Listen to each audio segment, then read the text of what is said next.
Señora presidenta del Gobierno de Navarra, Uxue Barkos, bienvenida, muy buenas noches, Gabón. Gabón, buenas noches. ¿Va a presentar usted mañana la OPE de Educación tras el Consejo de Gobierno?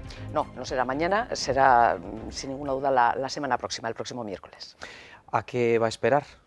Pues muy sencillamente nos hemos dado un plazo y ese era un poco el marco que habíamos previsto en el Gobierno, el plazo máximo para poder llegar a un acuerdo a todos los niveles, a nivel político, a nivel sindical.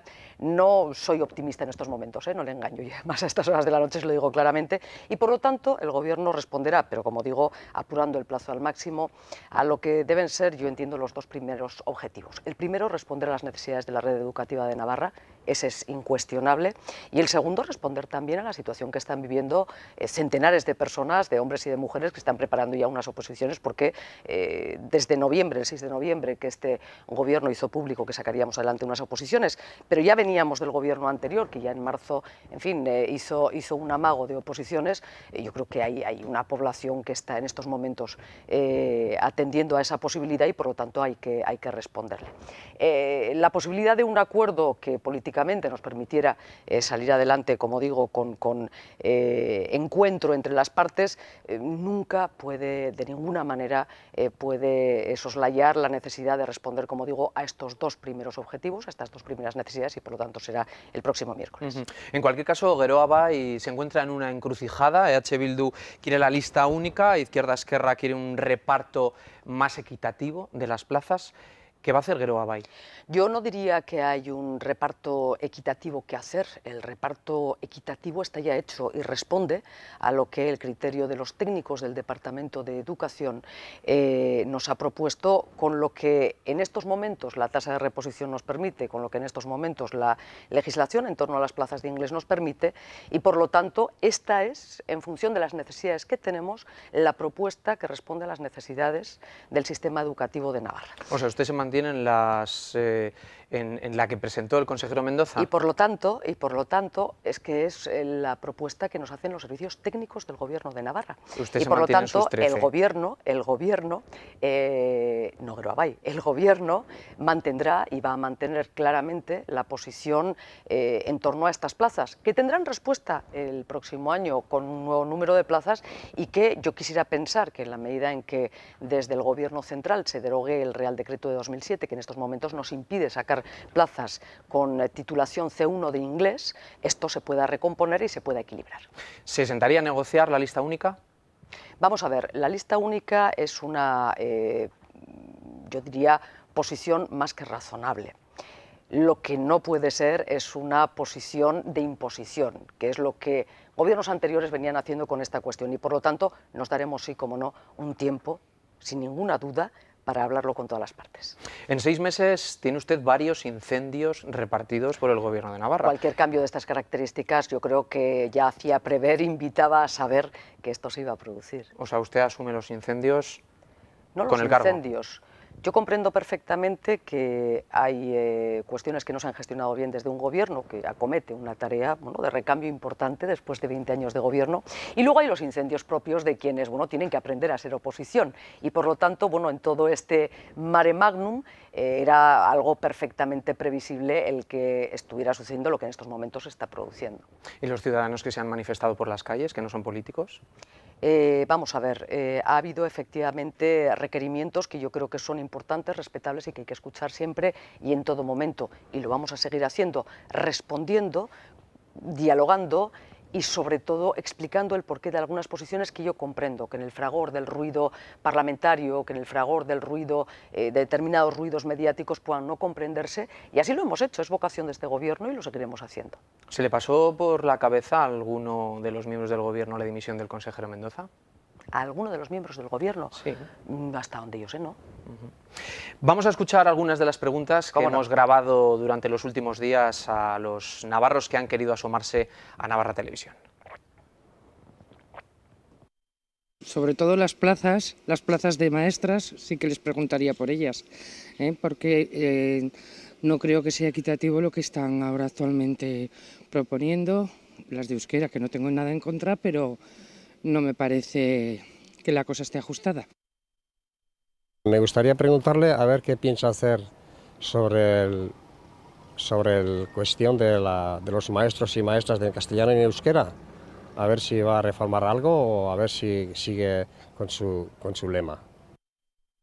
Si no hay tanta demanda en euskera, ¿por qué pretenden tener tanto profesorado en euskera y menos en castellano? Cuando no existe tanta demanda.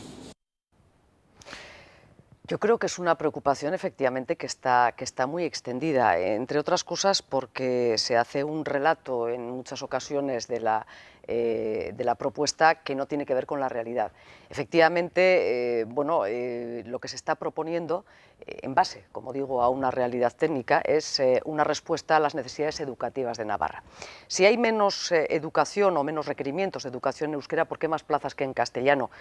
Porque en castellano estamos cubriendo en estos momentos el 100% de lo que en previsión a los próximos 5 años vamos a necesitar. Estamos cubriendo el 100%, no así en euskera. ¿Qué nos gustaría haber podido sacar? Plazas en inglés, que ahí sí tenemos una necesidad, como en euskera y como en castellano, que en fin, habría de verse, pero no nos lo permite el Ministerio.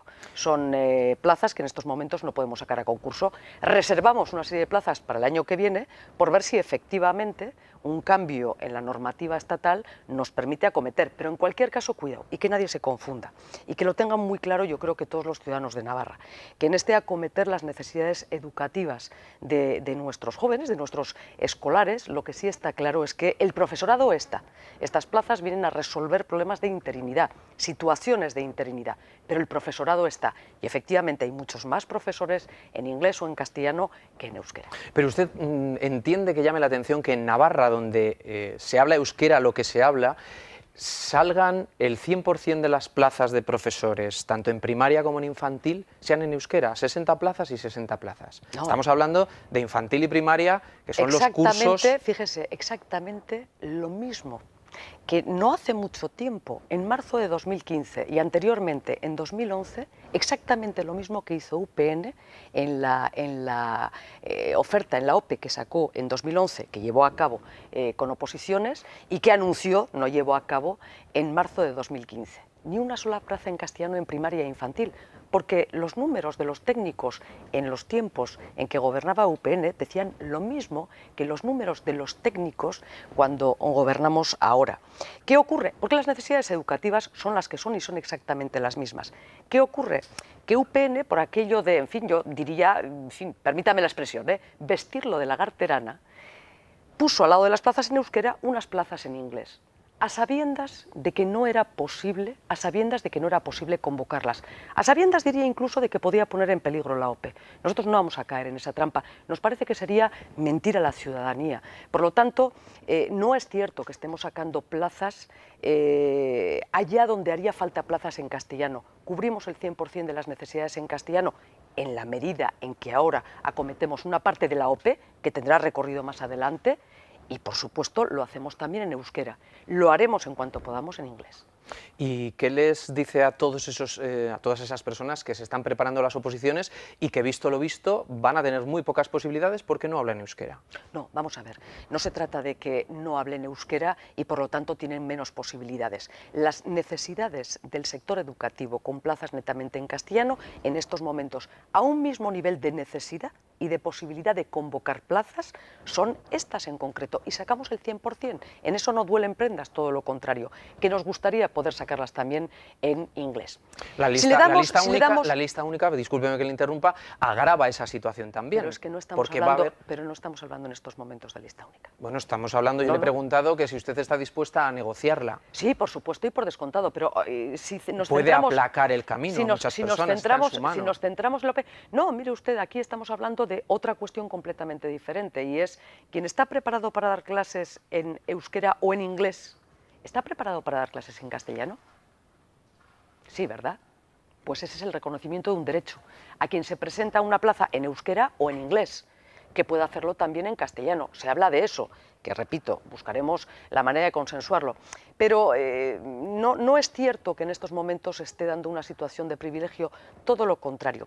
Lo que sí es cierto es que cuando se han convocado plazas en inglés, cuando se han convocado OPEs o cuando se ha llamado a una contratación, parece que aquí no había problema ninguno. Y sin embargo, cuando se hace en euskera, cubriendo esas necesidades, se produce, repito, un ruido de oposición, un ruido parlamentario que no tiene nada que ver con las necesidades educativas en otros momentos de la red educativa. Vamos a saltar al PAI, vamos a hablar del programa de aprendizaje en inglés y vamos a hablar de esa evaluación. ¿Cómo va la evaluación? Va, que es de lo que se trata. Es una cosa mucho más larga y además... Ustedes se han agarrado a la evaluación como un clavo ardiendo para justificar la moratoria. ¿Qué pronóstico hacen ustedes? No, fíjese, no. Primero, y yo creo que este es uno de los ejemplos, el PAI, a mí me suele gustar, en fin, sacarlo a temas de conversación, porque es uno de los ejemplos más claros de qué es el ruido mediático y qué es la realidad política. Mire, empezó el gobierno un 23 de julio y en agosto ya teníamos ruido por todos los lados en torno al PAI, y el gobierno dijo, el curso en septiembre va a empezar con el cumplimiento de aquellos compromisos de programa de aprendizaje en inglés que ya existían. Y así fue, y así fue. Más allá de algunas actuaciones posteriores en noviembre que pudieron llevar a una cierta equivocación, dijimos, el momento de la matriculación se va a saldar también con que en aquellos centros en que en estos momentos está implantado el PAI va a continuar. Por lo tanto, madres y padres que en estos momentos tienen un niño de 5, 6, 7, 8 años siguiendo un programa de aprendizaje en inglés y quieren que su hijo de 3 inicie la matrícula 16-17, el curso 16-17 en el mismo programa que su hermano o que su hermana, no va a tener ningún problema. ¿Qué nos damos? Un tiempo en la implantación del PAI en otros centros. ¿Por qué? Mire, la implantación del PAI desde la década de los 90 se viene haciendo en Navarra pues, con una media de 3, 4, 5 centros por año. Sí. En los 3 últimos años, después de conocer, por cierto, lo hemos conocido ahora, un informe de 2012 que en el propio Departamento de Educación señalaba una serie de riesgos, sobre todo en la necesidad de formar profesorado para atender a estas niñas y a estos niños, con esos datos en la mano, se decide todo lo contrario, y es que donde había una implantación de 2, 3, 4 y hasta 5 centros por año de implantación de PAI, pasamos a 20, en 2013 a 20 aproximadamente, en 14 y en el 15. Claro, ¿con qué nos hemos encontrado?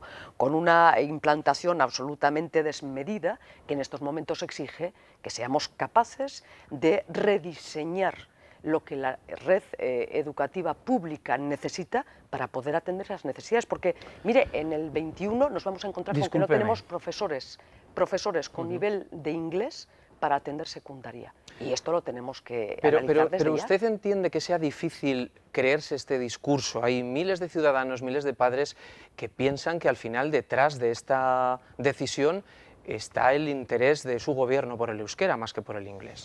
Pero de hecho, le voy a leer algunas... Eso sería tanto como acusar a este gobierno pues cuasi de prevaricación, y todo lo contrario. Repito que todo esto se ha hecho con datos en la mano. Fíjese, esto se ha hecho con el aval de informes de gobiernos anteriores, que dan la razón a todos aquellos que insistimos en que es absolutamente necesario dotar a un programa de estas características de los medios que en estos momentos no dispone. No me va a dar tiempo a leer, ni muchísimo menos, porque hay cientos de tweets que hemos ido recibiendo, correos electrónicos, llamadas a la redacción de informativos de Navarra Televisión. Isabel Bonet ha escrito: ¿qué futuro quiere para nuestros jóvenes si les quita la enseñanza en inglés? ¿Cerrar puertas al mercado laboral? Y dice Carlos Lacunza: ¿no le parece hipócrita limitar el derecho a estudiar inglés mientras usted envía a su hijo a Irlanda? Todo lo contrario, mire usted, es que aquí niego la mayor, nadie busca semejante actuación, nadie busca quitar a los niños de Navarra el inglés. Lo que buscamos es algo muy importante, y es que todos los niños y niñas que en Navarra acuden a la red educativa pública tengan la posibilidad de estudiar con un profesorado al que se le ha dado tiempo, porque en muchas ocasiones es un profesorado que está haciendo el esfuerzo en sus horas libres, sin ningún tipo de ayuda por parte de la administración, para acometer un reto tan importante como educar a nuestros hijos en materias diversas en inglés. Por lo tanto, todo lo contrario. Y no, yo quiero para mi hijo lo mismo que para el resto de los niños y niñas de Navarra, como supongo que cualquier padre y madre, y por lo tanto en ese trabajo vamos a seguir estando. Una pregunta más sobre este asunto. Presidenta, me gustaría que nos explicaría el tema del PAI, porque me parece increíble la situación en lo que ha puesto a los colegios. Me parece que, como bien decía el lema, en esta educación cabemos todos, unos y otros. Y estoy tan de acuerdo con esa afirmación como lo demuestra el hecho de que, insisto, en el curso 2015-2016, que es el primero que acomete el gobierno que yo presido, el programa de aprendizaje en inglés se cubre en todos aquellos compromisos que venían de anterior, y en el curso 16-17 se hará otro tanto. Hay preocupación también por saber qué va a hacer usted con la educación concertada. ¿Preocupación? ¿En qué sentido? Están preocupados. José Luis de Cea dice, después de conocer lo que ha ocurrido con el convenio de la clínica universitaria, ¿está en riesgo la educación concertada? En absoluto, de ninguna manera. En absoluto y de ninguna manera. Lo que más de una vez hemos dicho, lo dije antes de llegar al Gobierno y lo mantengo, por supuesto, en el Gobierno, es que no vamos a permitir un enfrentamiento o una confrontación entre educación concertada y educación pública. El Gobierno, cualquier Gobierno, los anteriores y los que vengan, estamos obligados, en primer lugar, a asegurar, cómo no, los elementos básicos mínimos para tener la mejor de las redes públicas en educación. Y a partir de ahí trabajar con una herramienta tan importante en el sistema educativo navarro como es la concertada. Lo hemos hecho en el arranque de curso y lo seguimos haciendo como queda acreditado en los presupuestos que se aprobarán el próximo jueves. Aunque vengan apretando algunos de los miembros del cuatripartito. Bueno, habrá diferencias, claro que sí. ¿Pero usted las va a defender? Entre los miembros del cuatripartito, mire, tanto como que creo en un sistema en el que yo me he educado, en el que se educa también mi hijo, y tanto como en el que creo, como es el sistema o la red educativa pública, en el que, bueno, pues hubiéramos podido estar, o en el que yo también he tenido la oportunidad de cubrir algunos cursos en mi educación, y como no tengo ninguna duda, lo harán también centenares de niños y niñas en Navarra. Desde luego este gobierno va a defender de la misma manera, con la prioridad que compete a un gobierno, pero de la misma manera. En el acuerdo programático también aparece la Universidad Pública de Navarra. ¿Qué vamos a ver hacer dentro de su gobierno en la universidad? ¿Vamos a ver nuevas carreras? ¿Vamos a ver nuevos grados? ¿Cuáles son sus planes? Mire, en la apertura del curso este año y en el discurso yo expresé una reflexión o puse encima de la mesa una reflexión importante, y es, efectivamente tenemos una magnífica universidad pública que además tiene, yo diría, por bandera la formación técnica, y es uno de sus grandes tesoros, ¿no? Bueno, yo ponía el acento en la necesidad seguramente de que las humanidades tengan también una presencia, una fuerza, una potencia en el seno de la Universidad Pública de Navarra, y por lo tanto hay la reflexión, hay un compromiso además. ¿Humanidades un compromiso. en la forma de qué carrera? No, vamos a ver, no. Yo quiero que me vaya al grano, porque ver, asistimos y conocemos cómo se inauguró el curso, no quiero que me lo repita, respóndame por favor a lo que le pregunto. Le estoy respondiendo perfectamente a lo que usted me está preguntando, señor. Sí, pero le he señor preguntado Cámara, qué planes tiene para de su gobierno en la universidad pública. Dije y afirmo y repito que es, yo creo, una reflexión que tenemos que hacer en el conjunto de la sociedad, el que las humanidades tengan también cabida. ¿En qué fórmula? No he puesto encima de la mesa el que vaya a verte las carreras. Sí he puesto encima de la mesa un compromiso del gobierno, que es trabajar en esta legislatura para ver la posibilidad, para ver cómo implantamos y cómo se implanta, por ejemplo, una facultad de medicina. Esto no tiene que ver con una humanidades. Este sí es un compromiso claro ante una posible necesidad. De medicina vamos a saltar a la clínica universitaria, que es el otro gran asunto que tiene el gobierno en este momento, más bien patata caliente. ¿Por qué no han renovado el convenio de la clínica universitaria y gobierno de Navarra? En primer lugar, que no es convenio, que es un contrato, y bien claro, el contrato terminaba el 31 de diciembre de 2015, y con la ley de contratos, con la ley foral de contratos del año 2006, no era posible renovarlo en los términos en que estaba. De hecho, además, esto era algo que ya se conocía. Hay informes de la Cámara de Comptos recordando al gobierno anterior que tenía que, en fin, empezar a buscar ya una fórmula de salida. Hay requerimientos en el sentido de índole diversa. Pero es que además nosotros hemos puesto encima de la mesa una y otra vez un posicionamiento bien claro. No nos preocupa tanto como este contrato en concreto, sí como lo resolvamos y sí que lo hagamos además, a diferencia de algunas de las afirmaciones que se está haciendo buscando el beneficio de esas 7.000 personas atendidas y del conjunto de la sanidad navarra, por supuesto. Pero nos preocupa también mucho más la manera en que llevemos adelante convenios de colaboración que atienden no solo a esas 7.000 personas, que atienden al conjunto de la sociedad. Y voy a poner además el acento en una cuestión.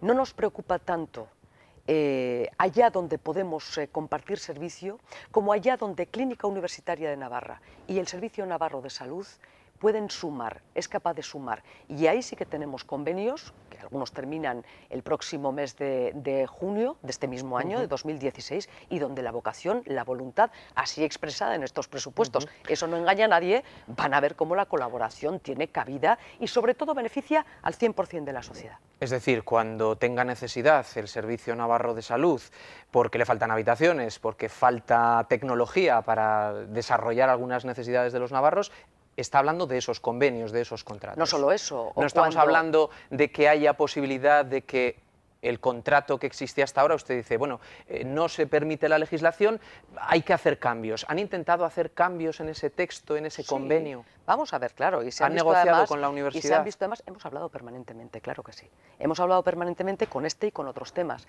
Y repito, que encima de la mesa no solo está, no es cierto que solo esté el tema de este contrato de asistencia primaria. Bueno, este es el que se está hablando ahora mismo y el que está movilizando pero fíjese, a la ciudadanía. Sí, efectivamente, y sin embargo no se quiere ver que hay elementos de colaboración y además elementos de colaboración entre las dos instituciones que mantienen el gobierno y que comparten los cuatro partidos que sostienen el acuerdo programático.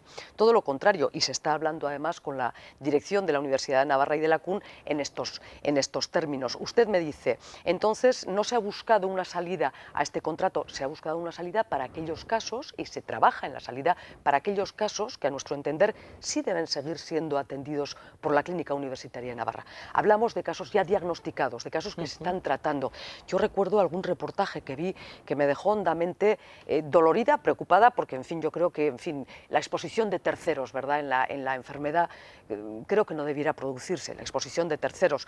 Mire usted, nadie, ni mucho menos se nos ha pasado por la cabeza en el gobierno, y no es eso además lo que se está trabajando en esta materia. Con la CUN va a sacar una persona con un tratamiento de quimioterapia de la Clínica Universitaria para llevarlo al hospital, ni mucho menos. Y en todo eso, el contrato va a tener lógicamente su recorrido a la hora de atender de la mejor manera posible a todas las personas que en Navarra son atendidas, en este caso por la CUN o por el Servicio Navarro de Salud. Otro caso concreto que nos pregunta Alfonso, le pregunta a usted, Alfonso Osorio. Mi mujer está embarazada y le sigue un ginecólogo de la clínica, da a luz en junio. ¿Tendrá que hacerlo donde no le conocen? Bueno, de ninguna manera en este caso, si efectivamente da a luz en junio, porque estará todavía en vigor el contrato, por lo tanto es evidente que no va a ser así. Pregunta Isabel Bonet que si está pensando en los navarros, que los médicos del Sistema Navarro de Salud hablan de deterioro de la asistencia pública y que esto puede ahondar. No tengo ni muchísimo menos noticia de esas características. Es cierto que la sanidad lleva años sufriendo una serie de políticas restrictivas en términos de financiación que ha exigido un esfuerzo de los profesionales para poder paliar la falta de medios. Estamos trabajando y lo estamos viendo en el día a día, pero fíjese, hay una cosa que a mí me genera dudas de por qué nadie se lo pregunta. Hoy nos preocupa enormemente en un ámbito de la sociedad, yo creo que otra parte importantísima de la sociedad navarra lo tiene muy claro, pero nos preocupa mucho en la sociedad si el Servicio Navarro de Salud será capaz de acoger a 7.000 personas, es un 1%, un poquito más del 1% de la población de Navarra, sería tanto como decir que no podemos atender a Sangüesa, pero oiga, hace un par de años la sanidad navarra acogió a 10.000 funcionarios que tenían un sistema similar de los Montepíos, y aquí nadie se lo preguntó. Efectivamente, el gobierno de Navarra hizo números y dijo, yo asumo, porque es mi responsabilidad, yo asumo la atención a estas 10.000 personas y sin embargo ahora decimos que el Servicio Navarro de Salud es incapaz de atender. Mire, los responsables del Servicio Navarro de Salud nos dicen que son muy capaces de atender a estas 7.000 personas y yo no tengo ninguna duda. ¿Y a qué han hecho números? ¿Le salía más caro o más barato a las arcas forales? Mire usted, a mí esto me preocupa poco y creo que a la CUN también, quiero decir, entrar en una guerra de números. Evidentemente es para el Servicio Navarro de Salud más efectivo en términos financieros el atender en una casa de la dimensión de Osasun Bidea, el atender a 7.000 personas más y destinar, yo le diría que este tipo de esfuerzos a otros servicios en los que no se trata de cuando yo no puedo que los atienda la CUN, no. En aquello que la CUN me está ofreciendo el mejor de los servicios para los navarros, le voy a poner un ejemplo, un trasplante. Los trasplantes podrían ir perfectamente con la ley en la mano, pues no sé, a otros centros de referencia con los que el Servicio Navarro de Salud, por ley estatal, debiera tener contrato. Pero es cierto que nos interesa que una persona trasplantada, su familia, pueda ser atendida en Pamplona. Y ahí es donde CUN y Osasun Bidea se dan la mano en beneficio del 100% de los navarros. También decía el informe de Comptos y sugería que se podían sacar este tipo de contratos, convenios a concurso. Sí. Usted también se podía haber hecho ese planteamiento para renovarlo. Un contrato a concurso en el caso, repito, de que el Servicio Navarro de Salud no fuera capaz de atender a estas personas. Y el Servicio Navarro de Solo Salud en ese caso, dice pero que nadie es le obliga a eso. capaz de atender a estas personas. Hombre, yo no obligaría nunca al director del Servicio Navarro de Salud a firmar algo de esas características. No se me ocurriría.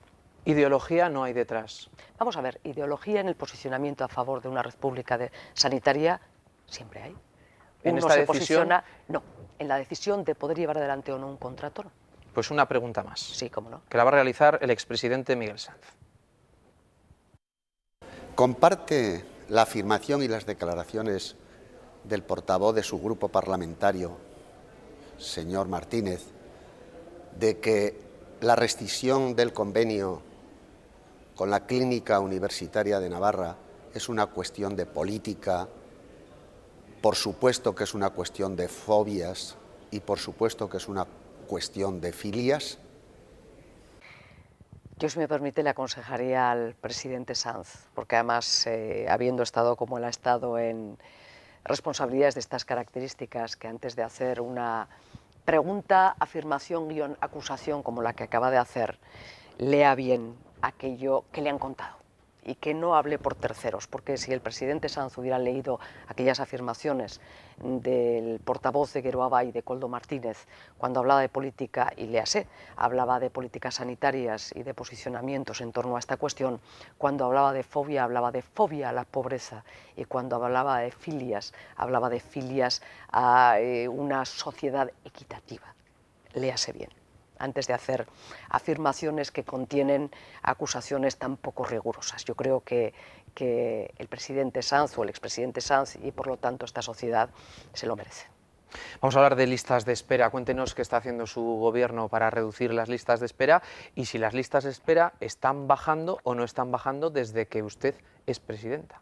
Desde que yo soy presidenta, no, desde que yo presido un gobierno en el que hay un equipo magnífico al frente del Departamento de Salud, que tiene muy claro que esa es una de sus principales tareas a lo largo de esta legislatura, y que además lo han asumido no solo con rigor en el trabajo, sino yo diría que con valentía a la hora de responder a las necesidades de la sociedad, que creo que esto es una de las cosas más importantes. Yo no he conocido consejeros o directores del Servicio Navarro de Salud que hayan asumido números o cifras como ellos sí lo han hecho, y lo han hecho además a sabiendas que se comprometen en un trabajo que tienen que llevar a cabo, pero que lo han hecho lógicamente después de analizar números. Mire, en octubre, porque estas declaraciones que ahora tanto le sorprenden a Unión del Pueblo Navarro y que dan lugar a su pregunta, en octubre o en noviembre, en primeros de noviembre, cuando yo respondí a los datos de octubre, que es por lo que se me preguntaba en el Parlamento, a UPN le pareció bien.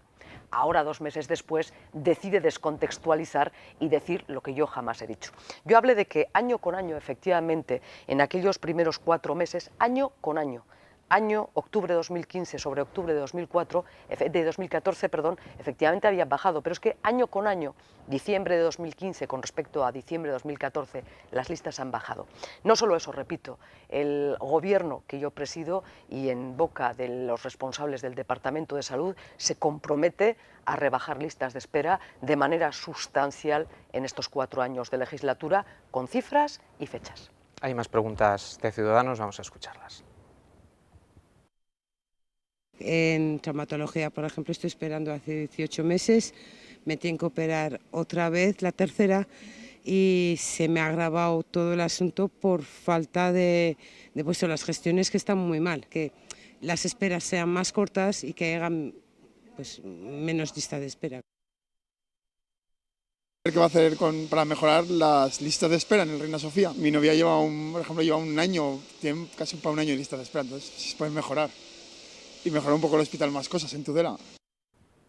Sí, la verdad es que, fíjese, en la Ribera es verdad, y lo comentábamos recientemente con el consejero Domínguez, que bueno, ha faltado una cierta asistencia clara, ¿no?, y equitativa en algunos de los medios, no solo listas de espera, que es tema bien importante. Mire, el autobús de la vida, yo creo que es muy importante el que una persona, cuando va a recibir un tratamiento duro, tiene que trasladarse, porque el centro de referencia pues para una quimio, para una radio, está en Pamplona, tiene que trasladarse, qué menos que un medio de transporte mínimamente digno para poder atender. Eso es algo que ha resuelto ya en estos presupuestos el nuevo gobierno de Navarra, y las listas de espera, por descontado. Citaba esta señora que nos preguntaba traumatología, que es uno de los grandes déficits que tenemos en estos momentos, y que en ellos se está trabajando, repito, con compromiso de números, algo que no se había oído, y este gobierno sí lo ha hecho. Si necesita volver a abrir los quirófanos por la tarde para reducir las listas de espera, ¿lo hará? Fíjese, el actual consejero, y en su día, en fin, médico del Servicio Navarro de Salud, lo hizo. Yo estoy convencida de que está en una mayor eficacia y racionalidad en el uso de nuestros medios una de las grandes posibilidades para sacar adelante esta cuestión, y no tanto en las peonadas. ¿Abortar en la sanidad pública? Es algo que viene comandado por ley, el que las interrupciones voluntarias de embarazo, que lógicamente se inscriban en los presupuestos legales actuales, se puedan llevar a cabo en la sanidad pública, y no, como se venía haciendo hasta ahora, en un ejercicio de hipocresía, a mi entender, inadmisible e inasumible, pagadas con dinero público en locales privados. ¿Entiende los médicos que no quieren practicar abortos? Perfectamente, y creo que eso es absolutamente respetable. ¿Y podría llegar a darse el caso de tener que contratar ginecólogos para la atención? Pensar francamente que el 100% de la sanidad navarra se va a negar, de la sanidad pública navarra se va a negar a una interrupción de estas características, creo que es un imponderable. Es decir, no creo que sea en absoluto una previsión que nos tengamos que hacer. El gerente de Salud ha anunciado que este año habrá una oferta de empleo, Óscar Moracho. Sí. ¿Aumentará Salud la plantilla? Debe hacer primero recolocar y superar interinidades. Creo que esto es muy importante. Lo es tanto en educación como en sanidad, en el conjunto, lógicamente, de la administración, pero de manera muy importante en estos ámbitos. Pero es que además tenemos que empezar a recuperar efectivamente ratios de atención. Con lo cual habrá también una OPE. Una OPE está anunciada ya. Lo ha hecho el... ¿Y los números saldrán?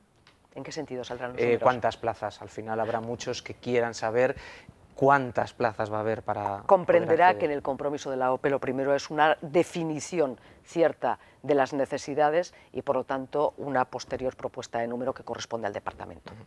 Los navarros ya están empezando a cobrar, quien las cobra, sus nóminas, y ahora vamos a ver si nos han subido los impuestos o no. Hay también muchas preguntas a este respecto. Nos dice Alfredo Panadero que por qué aumentan los impuestos en Navarra cuando se reducen en casi toda España. No, primero no es cierto, es que estamos hablando muchas veces, repito, con ese ruido que nos asientan ideas que no son ciertas. El otro día tenía la oportunidad de comentar en el Parlamento una cuestión que me sorprendió en torno a ese impuesto, a ese céntimo sanitario en torno a los hidrocarburos, y nos lo echaba en cara un portavoz del grupo del Partido Socialista de Navarra. ¿Y ustedes cómo hacen esto? Y claro, yo tuve que recordarle que recordábamos o hablábamos varios, que quien lo acaba de hacer es el presidente Lambán de Aragón, del Partido Socialista Obrero Español, porque efectivamente, bueno, son circunstancias que permiten un margen para la recaudación, porque mire, lo que no se puede es mentir a la ciudadanía. Y en un momento en el que estamos generando déficit, y lo estamos generando con cargo a servicios, no a inversiones desmedidas, en fin, alguna que hemos visto recientemente y que encima no sigue costando tanto, no, con respecto a servicios, a nuestra sanidad, a nuestra educación, cuando estamos generando déficit con respecto a aquello que da bienestar a la ciudadanía, no podemos decir que bajamos impuestos, porque eso es mentirle a la gente, es generar más déficit todavía, y es por lo tanto no ordenar la situación. ¿A cualquier renta hay que subirle los impuestos? No, no es verdad. Y como bien ha dicho, con la próxima nómina de febrero se verá que efectivamente no todas las rentas, y que incluso hay rentas, las más bajas, que van a verse liberadas de algunas cargas que tenían anteriormente. Lo hemos visto recientemente, aquellas personas dependientes que van a tener el mismo tratamiento y por lo tanto beneficios fiscales importantes a nivel, por ejemplo, del que lo tienen las personas con discapacidades. Esto es una manera de ejercer la fiscalidad, yo diría que con responsabilidad, pero sobre todo haciendo de la fiscalidad un ejercicio de solidaridad. Yo creo que esta es una sociedad que siempre ha demostrado que es muy solidaria. Tenemos que serlo también a la hora de acometer nuestras responsabilidades y sobre todo la ayuda que necesita, por supuesto, quien, en fin, en otros países tiene necesidades, pero quien en la casa de enfrente las tiene también. ¿Usted cree que ha faltado explicar bien por qué se suben los impuestos? Porque una renta que no es muy alta y que lo cobra la gran mayoría de la media, según las estadísticas, que aquí esto de las medias hay que cogerlo con... Sí. Hay que entrar Siempre y con con pies de seriedad. plomo. 18.000 euros, una persona que tiene una nómina de 18.000 euros al año, le va a tocar pagar. Le va a tocar pagar, le está tocando pagar en estos momentos. Le va a tocar pagar más de lo que paga. Y repito que hay muchísimas circunstancias que van a liberar a esas rentas. Por lo tanto, a esas rentas tan estrictas, ¿quién va a notar realmente? Y debe ser así. Quien va a notar en el próximo mes de febrero en su nómina que ha habido una subida es aquellas rentas que cobramos más de 60.000 euros, y debe ser así, porque en estos momentos, además, si no es por esa vía, va a ser por otra. Sí, y terminaremos con un déficit que terminaremos pagando todos por igual. Pero, señora Barcos, ¿no cree que si las cosas se explican un poco mejor se puede llegar a entender? Es decir, Mire, todos queremos una sanidad pública, todos queremos una educación pública. Pues lo está diciendo pues necesitamos pagar impuestos, pero si no explican para qué... ¿Usted cree o que se no lo ven- hemos explicado? Bueno, no lo sé. Bueno, pues hay muchas yo preguntas le animo, que nos han yo llegado le animo. Sí, porque con muchas dudas. comprendo perfectamente, primero. Nosotros hoy le hemos invitado para que explique todas estas cosas. Estoy encantada. Se nos van a y quedar además muchas cosas me en el dice, tintero. ¿por qué no lo han explicado? Y yo le digo, no, sí lo hemos explicado, pero es cierto que hay algunos asuntos como es una reforma y una política fiscal que no es que sea difícil de explicar, es que nunca es grato de comprender y de entender, y más cuando uno está acostumbrado a un tipo de políticas en los que la irresponsabilidad, repito, de quienes sabiendo que el déficit sigue y va aumentando, son incapaces de explicar que quien más esfuerzo puede hacer, debe hacerlo en estos momentos para ayudar a aquel convecino, en términos de solidaridad, que tiene necesidades perentorias. Nos han llegado también muchas cuestiones de pensionistas. Nos ha llamado, por ejemplo, Sí. Xavier Garayoa y nos ha contado que con su reforma fiscal ha hecho las cuentas y que va a tener que pagar 399 euros más este año en impuestos por su subida, que él pasa del 16 al 17,1 y así unos cuantos más. Pilarcho dice, gracias Usue, gracias a usted, yo como pensionista cobraré 240 euros menos al año. Mire usted, no sé cuáles son las circunstancias, lógicamente, de las pensiones de estas personas. Estamos hablando, entiendo, con esos números, entiendo, no lo sé, porque no conozco su circunstancia concreta, pero estamos hablando, por lo tanto, de unas pensiones que se mueven en unos tramos, pues, en fin, pues holgados. Entiendo por lo que señalan. Dicho esto, en fin, estaba yo, gracias a usted y su banda, Dios mío, yo cobro menos, estaba leyendo ahora. El tuit gracias completo, a usted, sí, sí, yo no y lo su leo banda, completo. francamente, pero no es menos cierto que esos pensionistas van a ver, por el contrario, en otra serie de servicios que con ese pago se van a poder mejorar, van a ver perfectamente rentabilizado ese dinero y bastante más.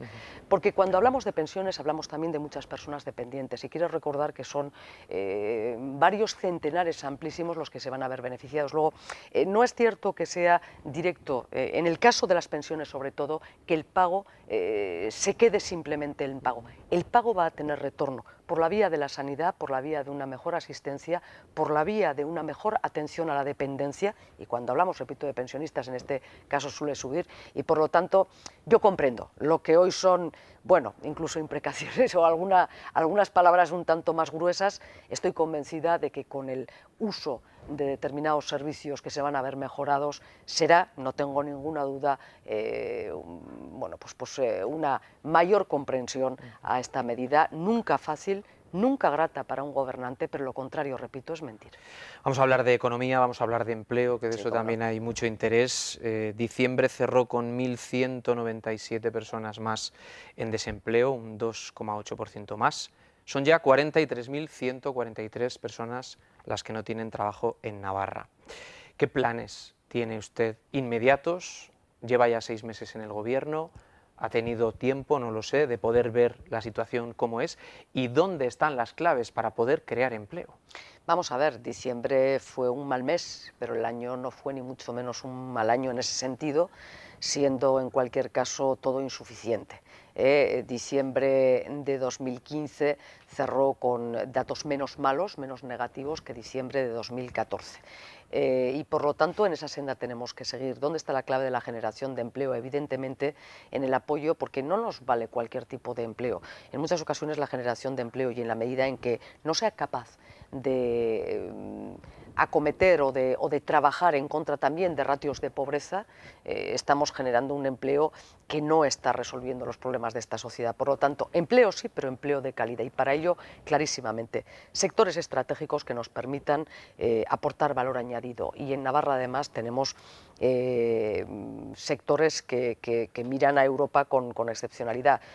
Por supuesto, el biomédico, por supuesto, el industrial, el agroalimentario, el de las energías renovables. Tenemos, por lo tanto, que trabajar allá donde desde Navarra podemos aportar, como digo, con más capacidad de valor añadido, porque lo que creo que a nadie nos interesa, ni mucho menos, es batallar con el salario.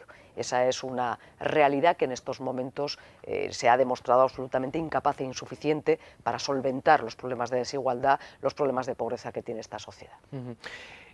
Una pregunta que me he dejado en el tintero es si va a haber más oferta pública de empleo en otras áreas. Las habrá, se están diseñando y además tratando de solventar y tratando de superar, bueno, pues años en los que ni tan siquiera tasas de reposición se acometían. ¿Tiene algún área que nos pueda avanzar donde cree que...? Lo tenemos en presidencia también, con bomberos, con policía, etcétera, etcétera.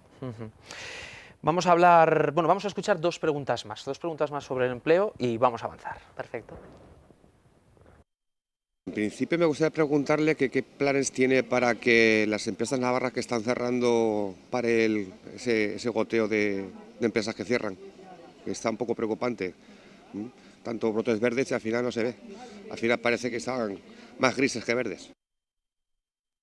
Pues me gustaría saber y a ver si puede responder acerca de el trabajo. Si ve alguna mejoría en el paro que tenemos y si tiene alguna propuesta ya para solucionar el problema. Bueno, es cierto que los datos de esta última semana, sobre todo en un área que nos parece fundamental, que es el área industrial, son datos positivos en Navarra. La cartera de pedidos ha aumentado y además de manera importante en el último trimestre, y eso es siempre una magnífica noticia. No es menos cierto que en un momento como este se producen desequilibrios importantes. Hemos tenido casos, y además casos que tenemos que trabajar con seriedad, como el de General Electric en Buñuel o como el de TRV en Pamplona, que vamos a analizar con detenimiento y con todo el rigor a la hora de seguir, en este caso, los EREs que se han planteado, los cierres que se han planteado.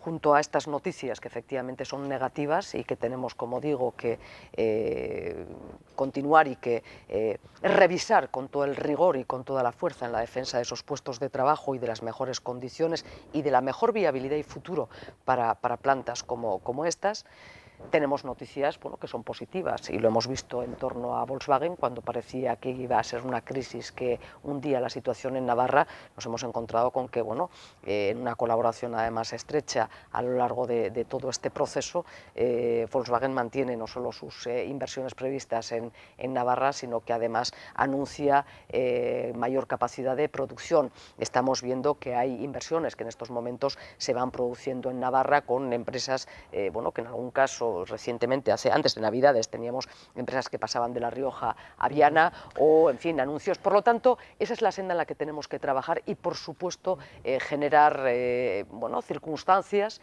que animen y que estimulen esa generación. Una pregunta más y hacemos una pausa. Yo le preguntaría a ver qué haría ella para fomentar las zonas rurales que se están quedando muy vacías. Y ahí tenemos un reto importante. La verdad es que la consejera Elizalde tiene en eso un empeño notable, es buena conocedora de aquello que estamos hablando. Y mire, por poner un ejemplo reciente y que me viene a la cabeza por lo cercano en el tiempo, pues tenemos una de las mejores redes, quizá fue pionera en su momento y quizá no se ha sabido durante o a lo largo del tiempo estimularla convenientemente, como es, por ejemplo, el desarrollo del turismo rural, que genera empleo de calidad y en el que tenemos que ser mucho más capaces de en fin, estimular y de generar. Como digo, es cierto que la mejor manera o la mejor herramienta para el equilibrio de la población, del equilibrio territorial, está en la generación de empleo. 10:15 de la noche, vamos a hacer un alto en el camino y volvemos en 5 minutos. Aún nos quedan temas que abordar esta noche. La presidenta responde.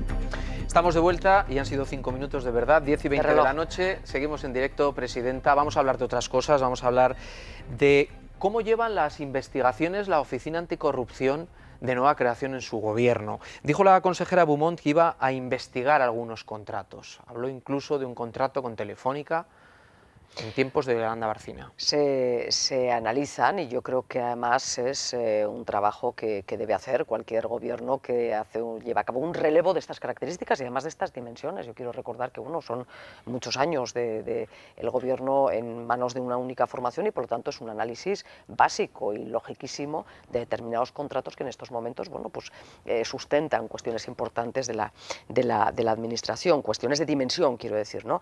de la administración. Dicho esto, ¿estamos con algún tipo de urgencia, con algún tipo de prisa? No, se van a analizar las cosas con tranquilidad, con naturalidad, con normalidad y se expondrán cuando se estime conveniente. De momento no tiene nada, ni siquiera de estos contratos que hizo públicos la consejera. De momento, lo que lógicamente no hay es una política. Mire, esto es algo que este gobierno no ha hecho y no va a hacer. Una política del juego a revanchismos, del juego al y tú más y lo que me has dejado. Y fíjese que cuando tenemos que denunciar determinadas circunstancias y situaciones de lo que entendemos que es una pésima gestión, lo hacemos con total tranquilidad. Evidentemente, pues el caso que hoy poníamos en conocimiento de la opinión pública de Navarra de los requerimientos que nos hacen en torno a esa obra, en fin, desastrosa en la gestión, como ha sido en Navarra Arena. Hemos conocido recientemente esa venta de las acciones de Iberdrola que nos han costado 20 millones de euros a los navarros, etcétera, etcétera. Bueno, pues todas estas cosas se deben relatar a la opinión pública con serenidad en el momento y cuando corresponde. ¿Y para eso no está también la Cámara de Comptos? A ver, la Cámara de Comptos analiza y yo creo que es el elemento absolutamente fundamental de análisis de lo que esta comunidad o de las instituciones y de la gestión que las instituciones de esta comunidad llevan a cabo.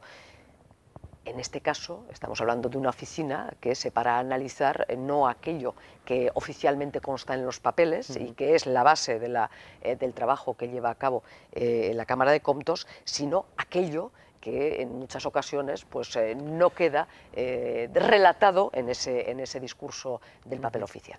¿Va a impulsar su partido en el Parlamento la investigación de Caja Navarra? Geroa bai. Sí. En concreto, sí. Yo creo que es un acuerdo programático, es uno de los elementos, uno de los puntos del acuerdo programático y por lo tanto competerá a los 4. Llegará.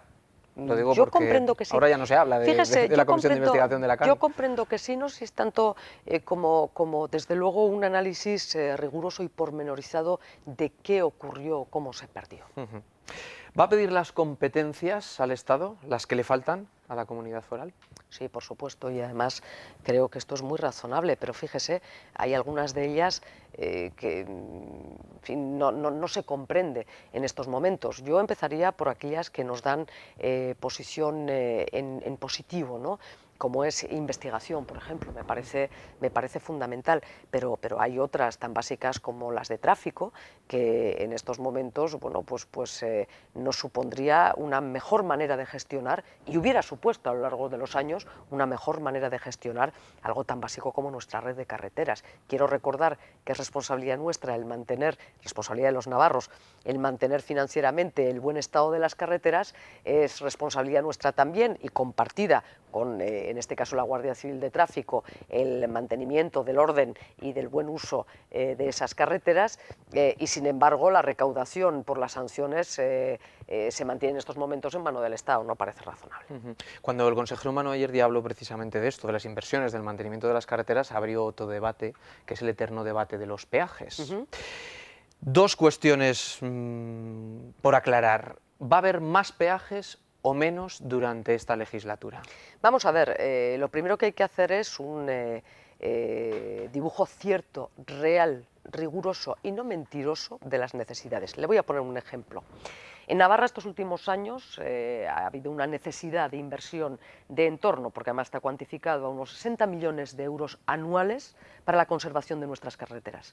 Y ni uno solo de los años se ha superado los 27 millones de euros. ¿Esto qué supone? Que Navarra, que ha tenido en su red viaria pues uno de los elementos, yo diría, más distintivos, más propios de nuestra sociedad avanzada, hoy está a la cola en el conjunto del Estado. Antes me hablaba de equilibrio territorial, o podemos hablar de empleo, o podemos hablar de la capacidad de nuestras empresas para ser competitivas. En la red viaria hay uno de los elementos fundamentales. Lo que sí le digo desde ya, y era lo que anunciaba el otro día el consejero, el vicepresidente Ayerdi, es que este es un debate que vamos a cometer. Con lo cual, dudo que todos los ciudadanos navarros que están pidiendo a gritos la gratuidad de la A15 no lo vamos a ver. Es que en estos momentos ninguna de las grandes vías de Navarra... del camino, en la autovía Claro, del Pirineo. es que le iba a decir, no, es que ya hay peajes. Están en la sombra, pero no, si claro, los vamos a sacar a la luz. Ya hay peajes en estos momentos. Cuando hablamos de la gratuidad de la A15 se nos olvida que el resto de vías principales siguen pagando, y seguimos pagando los navarros, pero religiosamente, unas cantidades muy importantes. Lo que hay que revisar es cuál es el sistema más óptimo, más equitativo y más razonable. Le voy a pedir brevedad en esta pequeña batería de preguntas. ¿Van a venir nuevas aerolíneas a Pamplona? ¿Vamos a trabajar o estamos trabajando en ello? ¿Y cómo lo ve? ¿Con luz o más negro que otra cosa? No, sabe que yo soy muy optimista y por lo tanto que todo lo que sea la posibilidad de que, porque me parece importante que en las infraestructuras de viajes seamos potentes, el aeropuerto es una de ellas también y por lo tanto estamos trabajando y además convencidos. ¿El lío del Canal de Navarra? Mire, el lío seguramente empezó cuando el anterior gobierno, aúna con el gobierno central, no explicó que es en 2013 cuando el señor Arias Cañete, a la sazón ministro de Medio Ambiente, y la señora Yolanda Barcina, presidenta del gobierno de Navarra, firmaban en Artajona que había que replantearse la segunda fase del canal. Por eso cuando viene ahora a pedirnos UPN que por qué no ponemos en marcha la construcción de la segunda fase, uno dice, pero bueno, si ustedes firmaron, mire, yo tengo muy claro cuál es el objetivo. ¿Usted cree en la necesidad de esa segunda No, yo creo fase? en una cosa muy concreta, que es la necesidad de llevar agua de calidad, que en estos momentos no lo es, y agua a un precio razonable, que en estos momentos peligra muy seriamente a todo el territorio navarro y en este caso a la Ribera de Navarra. ¿Cuál sea la herramienta? No me importa cuál sea. Ese es el objetivo y en eso es lo que vamos a trabajar. La siguiente pregunta la va a hacer una periodista navarra de los informativos de La Sexta, Elena Resano. Muy buenas noches a todos, muy buenas noches, presidenta. Mi pregunta es fácil, yo no sé si la respuesta lo es tanto. Mañana el Rey comienza una segunda ronda de contactos con todos los grupos parlamentarios. No sé cuál es la opción que prefiere Uxue Barkos, que prefiere la presidenta del Gobierno de Navarra, si que haya ya un gobierno de coalición, un gobierno de izquierdas, o el Partido Popular intente un acuerdo, o si repetir de nuevo elecciones. Pues claramente yo creo que el escenario más urgente y más necesario es el de una estabilidad cierta, y yo creo que una estabilidad cierta pasa primero porque se llega a un acuerdo de gobierno, pero no cualquiera, una estabilidad cierta, y estamos viendo cómo está el panorama de la política española con unos casos de corrupción que esta mañana o a lo largo del día de hoy yo creo que a todos nos ha puesto los pelos como escarpias, los casos de Valencia y demás. Yo creo que necesita un recambio, y un recambio además con acuerdo entre fuerzas progresistas. Felipe González González ha dicho que apuesta por un gobierno del PP y Ciudadanos con la abstención del PSOE. Bueno, es una apuesta de Felipe González que creo que a nadie sorprende y que, sin embargo, tiene respuesta por parte de otros miembros del Partido Socialista que se han manifestado en sentido contrario, es decir, a favor de un gobierno liderado por el Partido Socialista con el apoyo de Podemos, con la abstención de Ciudadanos y el apoyo de otros grupos. La siguiente pregunta, otro periodista navarro, informativos, 13TV, Alfredo Urdaci. Saludos a la audiencia de Navarra Televisión, a su equipo y también a la presidenta foral. Mi pregunta tiene que ver con los premios Príncipe de Viana. Una vez que el gobierno foral ha decidido que los reyes no presidan esos premios, me gustaría saber qué piensa hacer el gobierno para suplir esa pérdida, ese activo de comunicación que suponía la presencia de los reyes y sobre todo si tiene previsto el gobierno foral en este año invitar a los reyes a presidir algún acto institucional. Vamos a ver, en este caso no se trata de la pérdida de un activo en torno a unos premios que yo creo que tienen capacidad por sí mismos para posicionarse, yo diría que por la calidad de sus premiados, Y en segundo lugar, la relación de este gobierno con la jefatura del Estado y por lo tanto, en este caso, con el rey Felipe VI, pues es la de, y lo he dicho además en multitud de ocasiones, la que va a mantener con cualquier institución que en estos momentos tenga la representación o tiene la representación que le compete, una institución o una relación de lealtad, de cordialidad, desde el posicionamiento y la defensa de lo que a este gobierno le compete y de total normalidad. ¿Tiene previsto invitar el gobierno a la monarquía o la jefatura del Estado a algún acto? Pues mire, tiene el encargo, y se lo digo desde ya, de alguna institución, en este caso privada, bueno, pues de apoyar que efectivamente puedan estar en Navarra próximamente y a lo largo de esta primavera. Y lo trabajaremos como, en fin, cualquiera puede prever y entender, con total normalidad. Pero nada organizado por el gobierno. Vamos a ver, pero porque en estos momentos no hay previsto, no hay encima de la mesa un acto de esas características. Repito que... ¿Cuándo se lo dijo usted al rey? Cuando me reuní con él en julio. ¿Y qué le dijo? Esto pertenece a el uso bueno, básico de un protocolo, que aquellas afirmaciones que se hacen desde Zarzuela, bueno, pues sean, si acaso, reconocidas por Zarzuela y no por los demás. Dígame cómo se lo dijo pero, usted. Pues, con total naturalidad, que ante una mayoría en estos momentos parlamentaria que, bueno, se reconoce en otra manera de ver las cosas y evidentemente en la cuestión monarquía-república y una mayoría parlamentaria republicana, había que asumir las cosas con naturalidad y con normalidad, y yo creo que en esto las relaciones han de ser así, y que nuestra intención era en cualquier caso llevar la realidad del premio Príncipe de Viana a su origen y no a esta mezcla que se terminó haciendo del premio vinculado con la monarquía española y a su vez llevando a cabo o mezclándolo con el homenaje a los reyes de Navarra en un acto que francamente yo creo que lo hemos conocido muchos y usted lo ha visto también. Pues hombre, ver el homenaje a los reyes de Navarra bajo los sones de la marcha real francamente no tiene ningún sentido. Y no tenía sentido tampoco el que mezcláramos el premio Príncipe de Viana, que tiene un origen completamente diferente, con la monarquía. Y eso no quita, repito, para que las relaciones sean perfectamente razonables y saludables. Por cierto, una cuestión al hilo, y si me lo permite, porque a mí las cuestiones de cortesía me parecen muy básicas. Mi gobierno jamás comunicó por email esta decisión el día que se hace oficial a Zarzuela. Lo hizo por carta, que lógicamente fue también escaneada y enviada por email para que el transcurso de la carta oficial, no, sobre todo para que no llegue antes el titular del periódico, nos parecía básico. ¿Sonó o no sonó ayer el himno de Navarra en el acto institucional de los 25 años del convenio? No, no sonó. ¿Por qué no sonó? No, pues no por nada, sino simple y llanamente porque se llevó a cabo un acto. Yo creo que en los actos oficiales del Gobierno de Navarra es lógicamente un elemento fundamental y además nuestro himno, y por lo tanto himno muy querido, porque quedó en un acto protocolario de esas características y simple y llanamente no sonó. ¿Y no le parece que queda más bonito? Aunque solo sea por estética. Pues mire usted, si me lo pregunta a mí personalmente le diré sí. y además lo disfruto y reconozco quién que, decide, entonces, que no que lo suene? disfruto enormemente.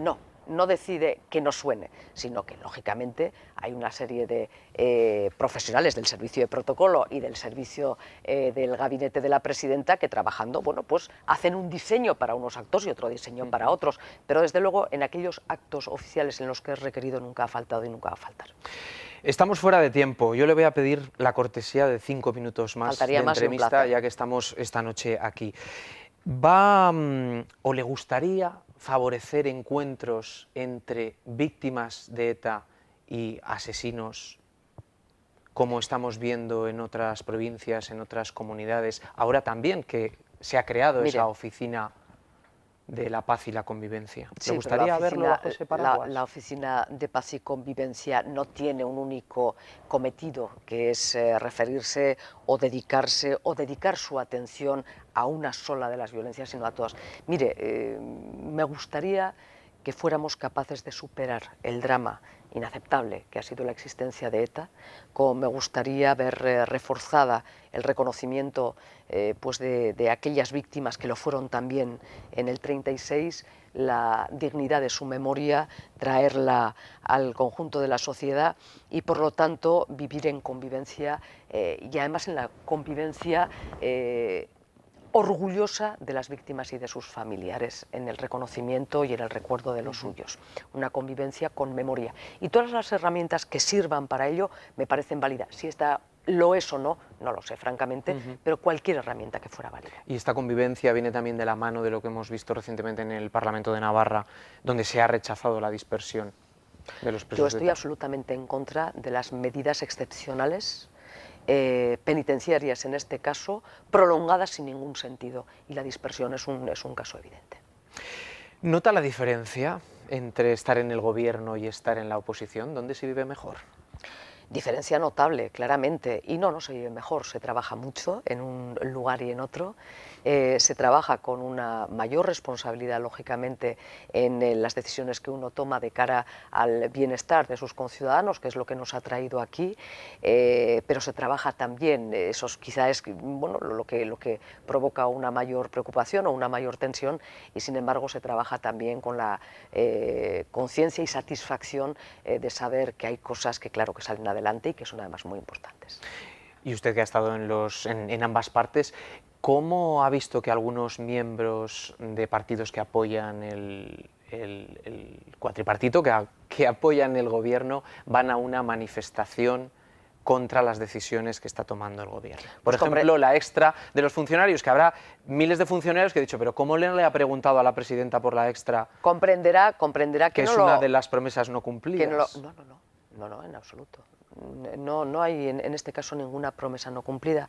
Nadie se esperaba que iba a dejar para un año más. Se habló siempre de suficiencia financiera y lo que en estos momentos hay encima de la mesa, y por cierto, protestada por una parte importante del cuerpo de funcionarios y comprendida, y así además nos lo han hecho llegar, por otra parte importantísima también del cuerpo de funcionarios, lo que ha habido es un planteamiento, yo creo que ordenado, razonable y además asegurándolo en suficiencia financiera, un sistema de devolver a 25% cada año de algo que luego hay que ordenar en la vuelta de la paga extra a su lugar de origen, es decir, la de julio a julio y no a enero, y la de diciembre a diciembre y no a julio. Por lo tanto, no hay ningún incumplimiento.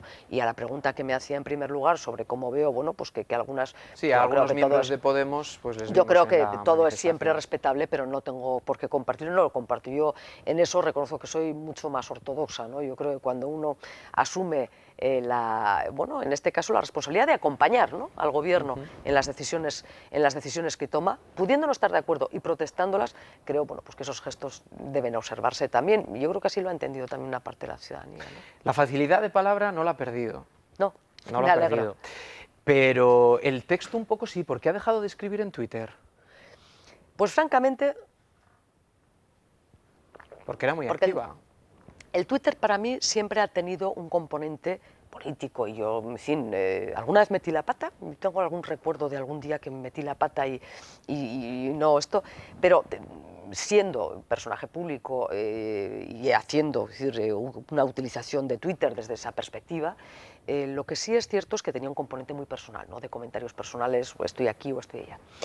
Y pensé que podía, bueno, pues fallar a algo que me debe obligar y que es la representación del conjunto de la ciudadanía, dando algunas opiniones que en un momento dado pudiera yo misma no acertar. Y por lo tanto, bueno, pues sigo siendo una observadora apasionada, de Twitter. Sigo siendo una observadora apasionada de Twitter.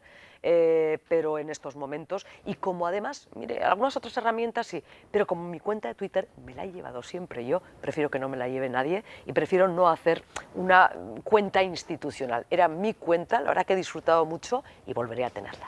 Pues asómese al hashtag La Presidenta Responde, porque ahí hay comentarios, más preguntas, y si algún día Seguro tiene tiempo de respondérselas a los que se han quedado sin respuesta, le invitamos a ello. Un placer. Muchísimas gracias, Uxue Barcos. Gracias a ustedes. Gracias por estar con nosotros. Gracias también a todos ustedes por estar esta noche aquí en un programa en directo con la Presidenta de Navarra. Gracias a todos y muy buenas noches.